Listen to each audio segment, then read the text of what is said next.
한 해를 돌아보면서 드리는 감사의 고백이 참 아름답게 보입니다. 우리의 삶에 이렇게 감사할 일들만 가득할 수 있다면 얼마나 좋겠습니까? 하지만 우리가 살아가는 현실은 꼭 그렇지만은 않을 때가 많죠. 그런데 그런 우리의 삶을, 우리의 현실을 마치 전혀 알지 못하는 것처럼 성경은 우리에게 이렇게 명령합니다. 범사에 감사라고 말이죠. 범사, 모든 일에 감사라는 그런 얘기입니다. 어떻게 이게 가능할 수 있을까요? 오늘 말씀은 그와 같은 감사의 삶을 살아갈 수 있게 해주는 믿음의 길 한 가지를 가르쳐 줍니다. 오늘 말씀은 이스라엘에게 닥친 청천벽력과도 같은 그런 사건으로부터 시작되고 있습니다. 모든 게 다 잘 되어가고 있었습니다. 야곱과 그의 가족들은 300여 년 전에 가나안에 들이닥친 기근을 피해서 애굽으로 이사를 왔습니다. 마침 그의 아들 요셉이 총리 대신으로 있었고 그 덕분에 사람들은 그들을 융숭하게 대접을 했습니다. 저들은 애굽으로 오기로 한 것을 참 잘한 결정이라고 생각했습니다. 가나안에 있었으면 기근 때문에 정말 어렵지 않았겠습니까? 그런데 애굽에는 먹고 살 걱정이 없었거든요. 기근이 없어서가 아닙니다. 애굽도 똑같이 7년 기근을 겪었지만 요셉이 지혜롭게 나라를 잘 다스리고 식량들을 모아둔 덕분에 저들은 조금도 먹고 살 걱정이 없었습니다. 게다가 총리 대신에 가족이라고 누구도 함부로 건드리는 사람도 없었고요. 애굽의 중심부로부터 멀리 떨어져 있는 고센 땅에 살았기 때문에 사람들의 간섭도 받지 않았습니다. 그런 삶은 요셉이 살아있을 때만이 아니라 그가 죽었을 때까지 계속됐습니다. 그래서 출애굽기 1장에 보면 저들의 이런 삶을 이렇게 기록하지요. 이스라엘 자손은 생육하고 불어나 번성하고 매우 강하여 온 땅에 가득하게 되었더라. 모든 게 잘 돼가고 있었어요. 아무 걱정이 없었습니다. 그런데 생각지 않던 문제가 하나 터지죠. 그것은 요셉을 알지 못하는 새로운 왕의 등장이었습니다. 요셉이 죽은 후에 많은 세월이 흐르면서 여러 명이 왕위에 올랐죠. 하지만 저들은 애굽을 위기로부터 구하고 탁월하게 나라를 다스렸던 애굽의 1등 공신 요셉을 기억했습니다. 요셉을 존경했고 또 그의 민족에게도 호의를 베풀었습니다. 그런데 이제 새로 등장한 왕은 요셉을 모르는 왕이라고 합니다. 여러분 사실 생각해보면 그가 요셉을 모를 수가 없습니다. 애굽의 역사책에 다 기록되어 있거든요. 그러니 왕이 지식적으로 요셉의 존재를 모를 수가 없습니다. 그렇다면 이건 무슨 얘기일까요? 그가 의도적으로 요셉의 영향력을 약화시키기 위해서 그런 정책을 폈다는 뜻입니다. 바로의 왕권을 강화하기 위해서 말입니다. 그 결과 불똥이 이스라엘에게 튀었습니다. 그가 보니까 이스라엘이 수도 많고 강합니다. 아무리 봐도 이대로 놔두었다가는 머지않아 이스라엘의 큰 위협이 될지도 모르겠다 생각이 들었습니다. 그래서 그가 했던 고민을 성경은 이렇게 기록합니다. 그들이 더 많게 되면 전쟁이 일어날 때에 우리 대적과 합하여 우리와 싸우고 이 땅에서 나갈까 하노라.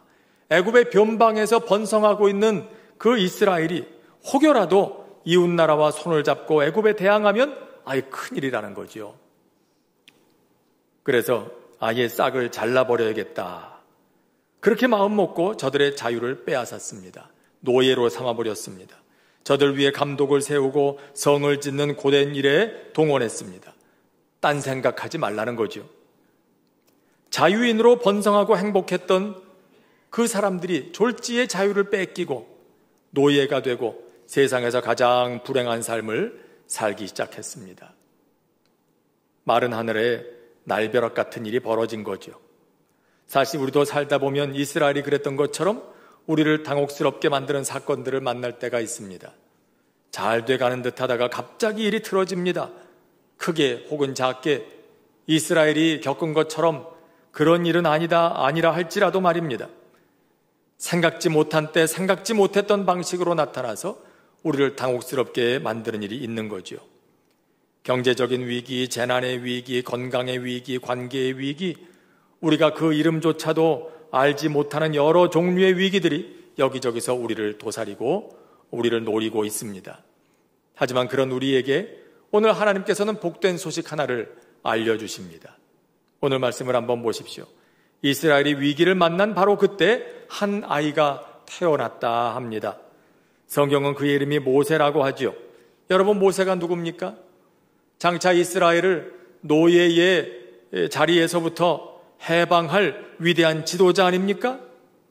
하나님께서는 애굽이 이스라엘로부터 자유를 빼앗아갈 때 빼앗긴 자유를 다시 되돌려줄 수 있는 위대한 지도자를 미리 예비해 두셨던 것입니다. 하나님께서는 이스라엘이 위기를 만날 때 저들을 위기 가운데 홀로 버려두지 않으셨습니다. 저들을 구원할 길을 미리 준비하셨습니다. 저들을 구원할 그 한 사람을 예비하신 것입니다. 그가 태어나게 하십니다. 이스라엘이 요셉을 알지 못하는 바로를 만났을 때 민족의 위기만 시작된 건 아니었습니다. 저들을 구원하시려는 하나님의 역사도 시작되고 있었습니다. 여러분, 우리에게도 그런 것이죠. 우리에게 위기가 닥칠 때 위기만 있는 건 아닙니다. 그 위기로부터 우리를 구원하시는 하나님의 역사도 시작되고 있음을 기억해야 할 것입니다. 그런데 성경은 더욱 놀라운 사실을 가르쳐 줍니다. 하나님께서는 그냥 모세를 이 세상에 태어나게만 하신 게 아니었습니다. 그 모세를 위해서 촘촘하게 짠 그물처럼 빈틈없는 계획을 준비하셨습니다. 그 중에 하나가 하나님을 두려워하는 산파들을 예비하신 것입니다. 바로는 이스라엘이 자꾸 번성하는 것을 막고 싶었습니다. 그래서 히브리 사람들이 아들을 낳으면 그 자리에서 죽여라. 산파들에게 그렇게 명령을 내렸어요. 그러니 바로를 두려워하는 산파들은 그렇게 할 수밖에 없었죠. 그런데 그 가운데 바로보다 하나님을 더 두려워하는, 하나님을 경외하는 산파들이 있었어요. 성경에는 그들의 이름이 십브라와 부하였다고 그렇게 기록합니다. 그래서 아이들을 살리게 된 거죠. 여러분, 생각해 보세요. 감히 누구의 명령이라고 어길 수 있습니까? 바로의 명령인데 이들은 목숨을 걸고 히브리 사람들의 아들들을 지켜냈던 겁니다. 모세가 태어나기 훨씬 전부터 하나님께서는 이런 여인들을, 믿음의 사람들을 준비해 놓으셨던 겁니다. 또 하나는 바로의 딸입니다. 아들이 태어나는 자리에서 저들을 죽여라. 그런 바로의 계획이 실패로 돌아가니까 이제 바로는 플랜 B를 작동하기 시작합니다. 그것은 태어난 아이, 그 아이들을 다 나일강에 내다 버리라. 그런 명령이었어요. 모세의 부모님도 석 달 동안 그 아이를 숨겨서 키우다가 더 이상 그럴 수 없는 지경이 되니까 어쩔 수 없이 그 아이를 그냥 내버릴 수는 없고 갈대 상자를 만들어서 그 안에 아이를 담고 나일강에 띄워보냅니다. 이렇게 강물에 떠내려갈 수밖에 없었던 이 갈대 상자, 이 아이의 모습은 앞으로 어떻게 될지 알 수 없는 지경에서 고통당하는 이스라엘의 모습이기도 했습니다. 그런데 오늘 말씀에 보면 그 상자를 갈대 사이에 두고 그의 누이가 어떻게 되나 멀리서 지켜보고 있었다고 그랬어요. 그 상자의 운명 어떻게 될까요? 지금은 갈대 사이에 있지만 물결에 흔들리다가 강물로 다시 떠내려갈 수도 있는 일이고요. 떠내려가지 말라고 누이가 붙들고 있는 것도 아니지 않습니까? 그렇게 떠내려가다가 혹은 갈대 사이에 있었다가도 여러분, 나일강에 유명한 동물이 있잖아요. 유난히 악어들이 많죠. 그러니까 악어의 밥이 될 수도 있는 거예요. 또 한없이 떠내려가다가 굶어 죽을 수도 있고요. 갈대 상자에 칠해놓았던 역청이 떨어져가지고 물이 새 들어오게 되면 그 물에 빠져 죽을 수도 있는 거예요. 그런데 그 상자가 있는 곳에 하필 바로의 공주가 목욕하러 옵니다. 여러분, 이것도 참 놀라운 일 아닙니까? 그 시간에 공주가 목욕하기 위해서 꼭 강으로 갈 필요는 없었어요. 바로의 그 화려한 궁궐 안에 공주가 목욕할 곳이 없어서 강으로 나오겠습니까? 더 좋은 목욕시설들이 그 안에 다 있는 거예요. 그런데 그 시간에, 하필 그 장소로 바로의 딸이 목욕하러 나오는 거죠. 또 그 상자를 봅니다. 봤더라도 그냥 떠내려가게 내버려 둘 수도 있었어요. 어디선가 그냥 무슨 상자가 떠내려 왔나 보다 무관심할 수도 있었습니다. 근데 그녀의 마음속에 관심이 생깁니다. 호기심이 생깁니다. 웬 상자일까? 열어보고 싶은 마음이 생깁니다. 그 열어봅니다. 열어보니까 누가 있어요? 아이가 하나 있는데 이 아이가 히브리 사람의 아이라는 걸 알아봤어요. 자, 여러분, 히브리 사람의 아이예요. 그리고 이것을 본 사람은 바로의 딸이에요. 바로의 딸은 그의 아버지가 어떤 명령을 내렸는지 누구보다 잘 알잖아요. 그러니까 히브리 아이라는 걸 본 순간 그냥 내버려 두든지 아니면 그 자리에서 죽이라고 명령을 하든지 그럴 수도 있었어요. 그게 그 당시의 상식이었을 겁니다. 그런데 이 상식을 깨는 행동을 이 바로의 딸이 하는 거예요. 오늘 말씀해 보니까 바로의 딸 마음속에 이 아이를 불쌍히 여기는 마음이 생겼다고 그랬어요. 불쌍히 여기는 마음이 생겨서 그를 건지게 합니다. 그리고 또 놀라운 일이 있죠. 그 누이가 그때 그걸 보고 바로의 공주에게 찾아가서 말합니다. 내가 이 아이를 위해서 히브리 여인을 유모로 데려올까요? 젖을 먹이게 할까요? 여러분, 이것도 참 큰 모험입니다. 자, 애굽에 이 아이 젖 먹일 만한 유모 하나가 없어서 굳이 히브리 여인을 데려와야 되겠습니까? 그런데 바로의 공주는 선뜻 허락을 합니다. 그렇게 하라고. 그래서 모세의 어머니가 거기에 들어가서 유모로 젖을 먹이며 모세를 키우게 되는 거예요. 여러분, 만일 애굽의 유모의 무릎팍에서 이 모세가 자랐다면 모세는 애굽의 신을 섬기는 진짜 애굽인이 됐을지도 몰라요. 그런데 히브리 사람, 그 어머니의 무릎팍에서 젖을 먹으며 큰 덕분에 모세는 자기의 정체성, 나는 히브리 사람이다, 이걸 마음에 새기게 됐고요. 어머니의 무릎에서 그런 여호와 하나님을 섬기는 신앙을 배우게 됩니다. 여러분, 오늘도요, 어머니가 예수 믿는 사람이면 그 무릎에서 큰 아이들은 90% 이상이 예수 믿는 사람이 된다는 통계가 있어요. 누구의 무릎에서 자라는가가 중요한 거예요.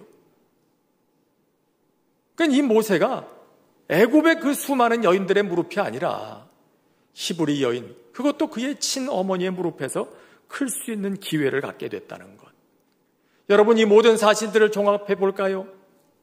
어쩌면 많은 사람들은 이렇게 기가 막힌 우연이 어딨냐, 참 모세는 운도 좋은, 재수 좋은 사람이다, 그렇게 말할지 모르지만 과연 그럴까요? 하나님께서 이런 놀라운 이야기를 여기에 기록해 놓으신 이유가 뭐겠습니까? 이 속에 하나님의 다스리시는 손길이 있었다는 걸 말하고 싶으셨던 거예요.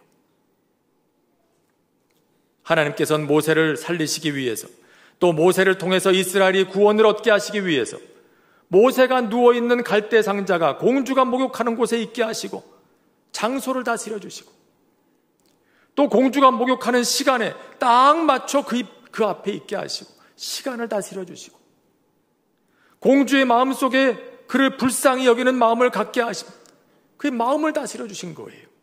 하나님의 다스리심이 있는 거죠. 여러분, 그렇습니다. 모세가 누워있던 갈대 상자는 그냥 강물에 내던져진 게 아니었습니다. 하나님의 손이 붙들고 계셨던 겁니다.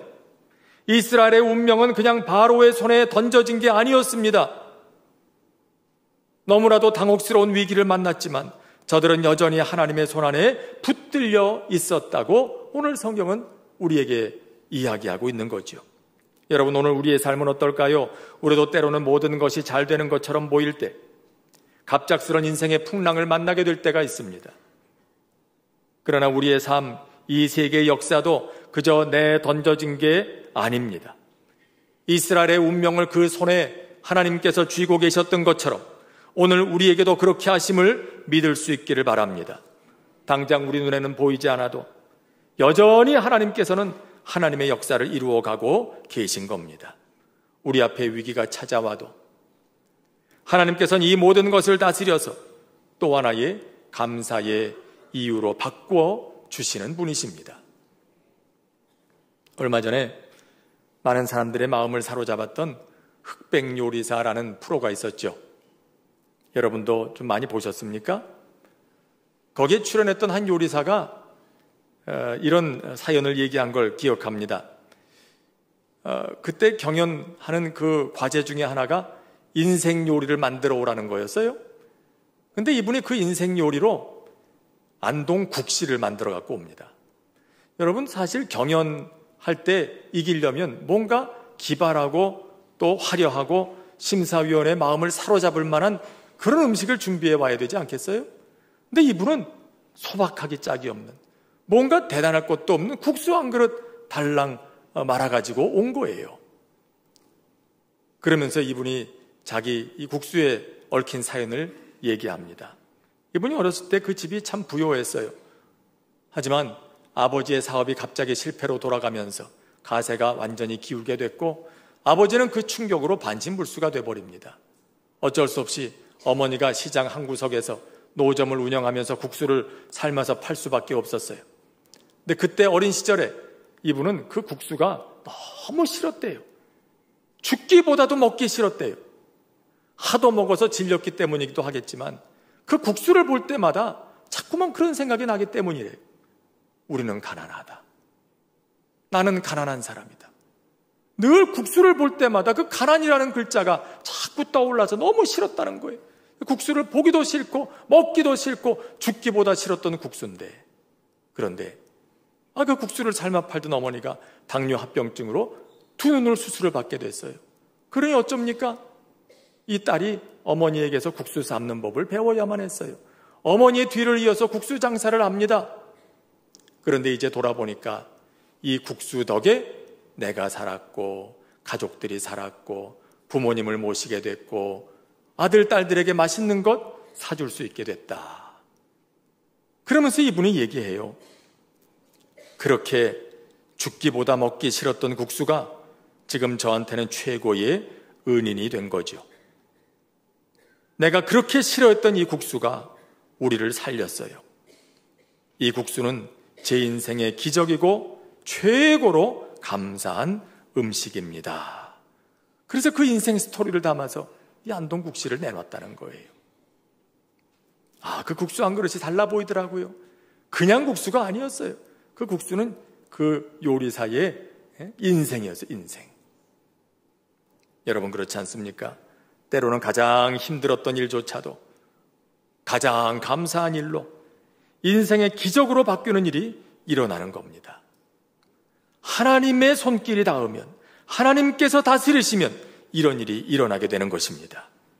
이스라엘을 가장 비참하게 만들었던 사건 속에서 하나님께서는 가장 놀라운 구원의 역사를 시작하시고 또 이루셨기 때문입니다. 여러분, 이런 시 아시죠? 자세히 봐야 예쁘다. 오래 봐야 사랑스럽다. 너도 그렇다. 누구시죠? 나태주 시인의 시입니다. 풀꽃이라는 시. 이분이 옛날에 초등학교 교사였답니다. 선생님이셨답니다.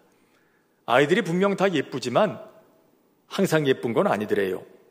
말 안 듣고 말썽 부리는 아이들 예뻐 보이지가 않습니다.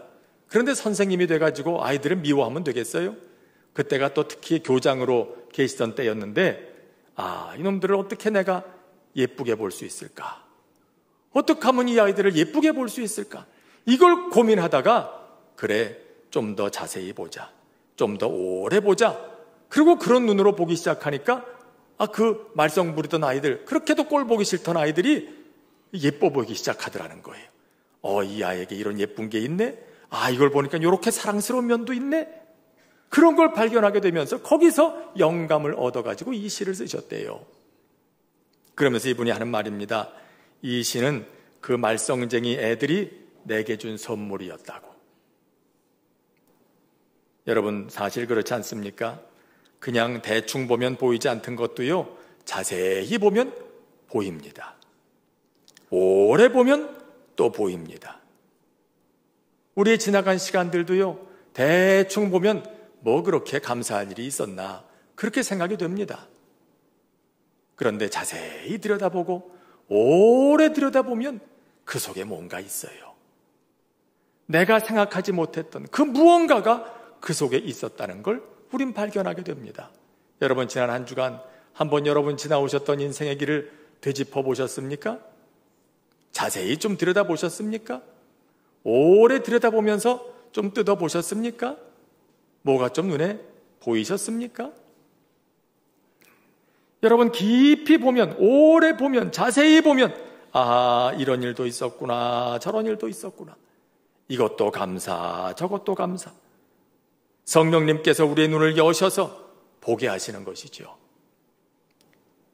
동시에 이것은 하나님께서 우리를 보시는 그런 눈이기도 합니다. 죄로 물든 우리의 모습, 어느 한 구석이 거룩하신 하나님의 눈에 예뻐 보일 수가 있겠습니까? 그런데 하나님은 어떤 눈으로 우리를 보실까요? 예쁘게 보려는 눈으로 보시는 거예요. 사랑스럽게 보려는 눈으로 보시는 거예요. 그래서 하나님은 우리를 대충 보시지 않아요. 자세히 들여다보세요. 오래 들여다보세요. 사랑스러운 면이 보일 때까지, 예뻐 보일 때까지. 여러분, 우리가 뭐 예뻐서 사랑스럽게 생겨서 그래서 하나님께 사랑받고 구원받았습니까?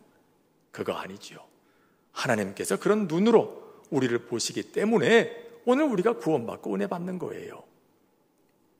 아무것도 없지만 아무리 찾아볼래도 하나님 앞에 사랑받을 만한 구석이 하나도 없는 것 같지만, 그래도 예수 그리스도를 통해서 우리에게 보여주신 그 하나님의 사랑, 그거 하나 믿어준다는 그것 때문에 하나님께서는 우리를 예쁘게 보시고 사랑스럽게 보시고 하나님의 자녀라 불러주시고 구원해 주시는 것입니다. 여러분, 밉게 보기 시작하면 모든 게 다 밉게만 보입니다. 불행하게 보기 시작하면 모든 게 만사가 불행하게 보이는 거예요. 그래서 우리는 어떤 눈으로 보느냐, 이게 참 중요해요. 여러분 곁에 있는 사람들도요, 예뻐 보이지 않거든 예뻐 보일 때까지 한번 자세히 들여다보세요. 오래 들여다보세요. 그럼 뭔가 보이기 시작할 거예요. 아, 이런 면도 있었네. 또 그런 눈으로 우리의 삶을 한번 보시길 바랍니다. 하나님께서 우리를 그런 눈으로 보셨듯이, 그러면 보이기 시작할 거예요. 하나님께서 이루어 가시는 놀라운 역사가 보이기 시작할 거예요. 내 삶에 가장 힘들었던 그 순간에도 우리를 놓지 않고 끝까지 붙드셨던 그 하나님의 손길이 여기저기서 보이기 시작할 거예요. 아, 하나님이 그때 그렇게 역사하셨구나. 그걸 위해서 그렇게 오랫동안 하나님은 준비해 오셨구나. 우리가 감사할 수 있는 건 무슨 좋은 일이 있어서만이 아니라 바로 그런 하나님이 우리의 아버지가 되시기 때문입니다. 바로 여기에 감사의 비결이 있다고 오늘 하나님은 가르쳐주고 계십니다. 주신 말씀 생각하면서 함께 찬송 부르고 합심해서 기도하도록 하겠습니다.